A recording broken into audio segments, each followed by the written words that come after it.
बिस्मिल्लाहिर्रहमानिर्रहीम। Welcome back to my YouTube channel Knowledge Orbit. अस्सलाम वालेकुम स्टूडेंट्स। आज की इस वीडियो में हम एक्सरसाइज 1.3 का क्वेश्चन नंबर 12, 13 और 14 देखते हैं। हम क्वेश्चन नंबर 12 को देख लेते हैं। Verify A plus bracket B plus C bracket close equal to bracket A plus B bracket plus C for that following matrices. ये क्वेश्चन जो है हमारे पास, जो हमने पिछली वीडियो में क्वेश्चन नंबर 11 किया था उसके बिल्कुल सेम है, ये उसके सिमिलर है। ये हमारे प्रीवियस क्वेश्चन नंबर 11 के बिल्कुल सिमिलर है, तो ये हम छोड़ देते हैं, या आप उस क्वेश्चन नंबर 11 को देखकर कर सकते हैं। हम क्वेश्चन नंबर 13 की तरफ आते हैं। Find additive inverse of the following matrices. कि हम एडिटिव इनवर्स हमने मालूम करना है इन मैट्रिसेस का जो हमें गिवन दिए गए हैं। हमारे पास पहला है a इक्वल टू 3 4 6 2। इसका एडिटिव इनवर्स हम जब फाइंड करेंगे तो हमारे पास इसका एडिटिव इनवर्स होगा -a इक्वल टू -3 -4 -6 -2। अब हम देख रहे हैं कि इसमें तो सारा पॉजिटिव था और इसमें सारा नेगेटिव कैसे आ गया। एडिटिव इन्वर्स का मतलब ही यही है कि हमने उसके एडिशन साइन या सब्ट्रैक्शन साइन को बिल्कुल चेंज कर देते हैं। मतलब कि हमारे पास जो एलिमेंट्स है या जो भी मैट्रिक्स है उसका जो साइन हमें दिया गया होता है हम उसको चेंज कर देते हैं उसके अपोजिट साइन में। अब यहाँ पर जो है प्लस था, ऐड था, तो हमने यहाँ पर सब्ट्रैक्ट कर लिया है, माइनस कर दिया है। अगर हमारे पास यहाँ पर मल्टीप्लिकेशन होती तो हम यहाँ पर डिवीजन में उसको लेकर आते। अब इसका हम नेक्स्ट पार्ट देख लेते हैं। इसका नेक्स्ट पार्ट हमारे पास है B matrix B equal to a -a b -c a -b l m n। अब हमारे पास जो गिवन मैट्रिक्स है उसमें हमारे पास a पॉजिटिव है और b पॉजिटिव है, ये हमारे पास, और l m n ये सब हमारे पास पॉजिटिव है। -c -a और -b ये हमारे पास नेगेटिव साइन वाले हैं। सी ए और बी हमारे पास नेगेटिव साइन वाले हैं, बाकी तमाम एलिमेंट्स हमारे पास पॉजिटिव हैं। अब जब हम एडिटिव इन्वर्स ले लेंगे तो हमारे पास जितने भी नेगेटिव साइन वाले हैं वो सब पॉजिटिव में चले जाएंगे, और जितने भी एलिमेंट हमारे पास पॉजिटिव साइन वाले हैं वो हमारे पास नेगेटिव साइन में चले जाएंगे।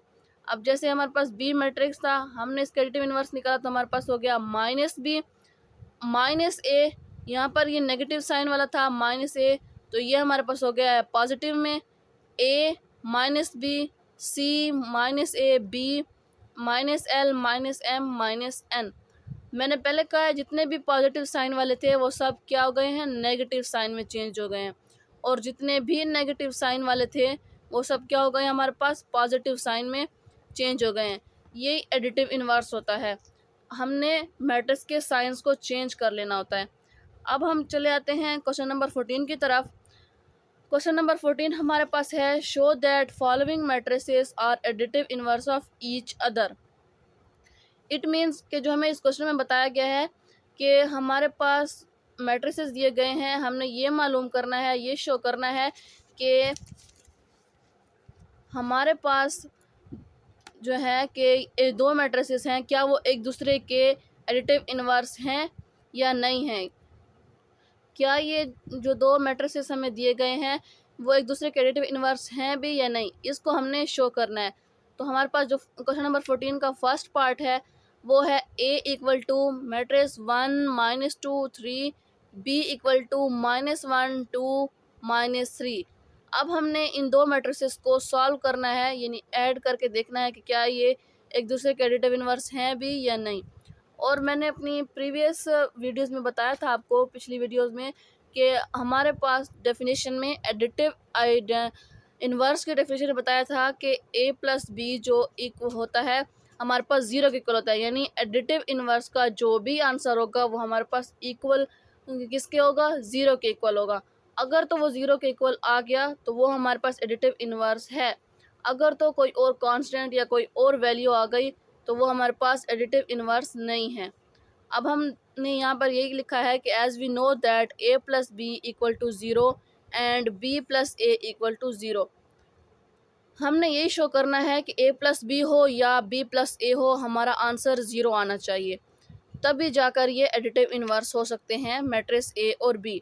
तो हम पहले a प्लस बी कर लेते हैं। हमने सिंपल a प्लस बी किया, 1 plus minus minus -1 -2 +2 3 plus minus -3, 1 में से 1 माइनस किया 0, minus plus minus 0 plus minus -0। तो अब इसने शो किया है कि इसका आंसर 0 आ गया। a प्लस बी तो 0 आ गया है। अब b प्लस ए देखते हैं। b प्लस ए भी हमने सिंपल ऐड किया है और एडिशन में हमारा आंसर 0 आया है। इट मीन्स कि हमने प्रूव कर लिया है कि a प्लस बी हो या b प्लस ए हो, वो दोनों 0 के इक्वल हैं। So it means matrix A and matrix B are additive inverse of each other, कि मैट्रिक्स A जो है वो B का एडिटिव इन्वर्स है और मैट्रिक्स B जो है वो A का एडिटिव इन्वर्स है। ये प्रूव हो चुका है। क्वेश्चन नंबर 14 के जो बाकी पार्ट्स हैं वो भी इसी तरह हैं, सेम है, तो वो आप कर लीजिएगा। और अब हम स्टार्ट करते हैं एक्सरसाइज 1.4। एक्सरसाइज स्टार्ट करने से पहले हम कुछ डेफिनेशंस देख लेते हैं। सबसे पहले हमारे पास जो डेफिनेशन है वो है मल्टीप्लिकेशन ऑफ टू मैट्रिसेस। हमारे पास कौन सी डेफिनेशन है? पहले multiplication of to matrices means कि हमने दो मैट्रिसेस को मल्टीप्लाई कैसे करना है। हमने अपनी पिछली वीडियोस में दो मैट्रिसेस की एडिशन देख ली, दो मैट्रिसेस की सब्ट्रैक्शन देख ली। अब हम क्या करते हैं, दो मैट्रिसेस की मल्टीप्लिकेशन को देखेंगे। तो हमारे पास इसकी डेफिनेशन है a डॉट बी यानी a multiply b is only possible if number of columns of matrix A is equal to the number of rows of matrix B।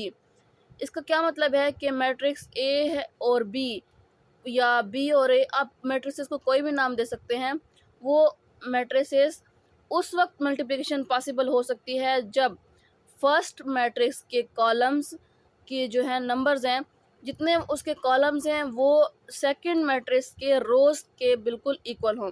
Means अगर तो फॉर एग्जांपल हमारे पास मैट्रिक्स ए के हैं दो columns, तो वो क्या हों, मैट्रिक्स बी के दो रोज़ के इक्वल हों। इधर दो कॉलम्स हों तो इधर दो रोज़ होनी चाहिए, मस्ट होनी चाहिए। अगर तो यहाँ पर दो रोज़ ना होंगी तो ये मल्टीप्लिकेशन पॉसिबल नहीं है, मल्टीप्लिकेशन नहीं हो सकती। अब हम आगे आते हैं एसोसिएटिव लॉ अंडर मल्टीप्लिकेशन। हमने अपनी पिछली वीडियोस में एसोसिएटिव लॉ अंडर एडिशन पढ़ लिया। अब हम पढ़ते हैं एसोसिएटिव लॉ अंडर मल्टीप्लिकेशन। तो हमारे पास इसका फार्मूला है a bracket B C bracket close equal to bracket A B bracket C is called associative law under multiplication.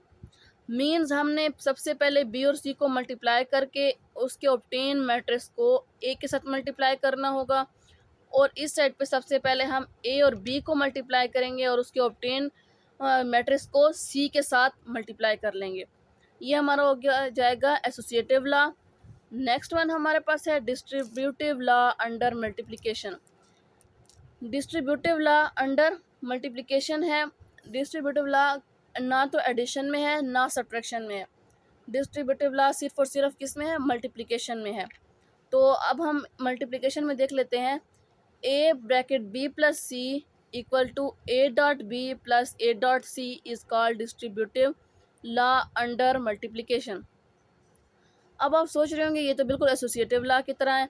नहीं, एसोसिएटिव लॉ में हमारे पास दोनों साइड सेम होती हैं, 3 इस तरह सेम, बस सिर्फ और सिर्फ ब्रैकेट का जो है डिफरेंस होता है।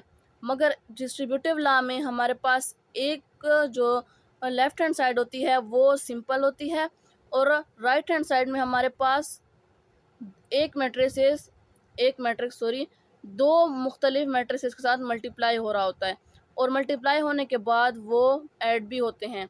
यह हमारे पास हो गया डिस्ट्रीब्यूटिव लॉ अंडर मल्टीप्लिकेशन। और नेक्स्ट वन हमारे पास है multiplicative identity of a matrix. हमने एडिटिव आइडेंटिटी पढ़ ली, आइडेंटिटी मैट्रिक्स पढ़ लिया। अब हमारे पास आ जाता है multiplicative identity of a matrix. A I equal to I A equal to A means A matrix multiply होगा आइडेंटिटी मैट्रिक्स के साथ और वो इक्वल है आइडेंटिटी मैट्रिक्स जब मल्टीप्लाई होगा ए मैट्रिक्स के साथ, और वो सब इक्वल हो जाएंगे हमारे पास गिवन मैट्रिक्स ए के साथ। ठीक है, तो ये हमारे पास एक है कि अगर हम ये करें या ये करें तो वो हमारे पास इक्वल होंगे ए के साथ। मींस हमारे पास जो गिवन मैट्रिक्स होगा वो होगा, क्योंकि हम जानते हैं आइडेंटिटी मैट्रिक्स हमारे पास डायगोनल मैट्रिक्स होता है और उसमें सिर्फ और सिर्फ वन वैल्यू यूज़ होती है। मींस 1 0 0 0 1 0 0 0 1, वो हमारे पास आइडेंटिटी मैट्रिक्स होता है। तो हमारे पास जितना भी उसको मल्टीप्लिकेशन किया जाए, एडिशन किया जाए, तो हमारे पास आंसर सेम ही आता है हमारे पास गिवन मैट्रिक्स के साथ। तो यहाँ पर चाहे वो ए मैट्रिक्स हो, बी मैट्रिक्स हो, सी, एनी वन मैट्रिक्स, जब हमारे पास आइडेंटिटी के साथ मल्टीप्लाई होगा तो हम उसको क्या कहते हैं, multiplicative identity of a matrix. आज के लिए इतना ही। लाइक, शेयर और सब्सक्राइब करना ना भूलेगा।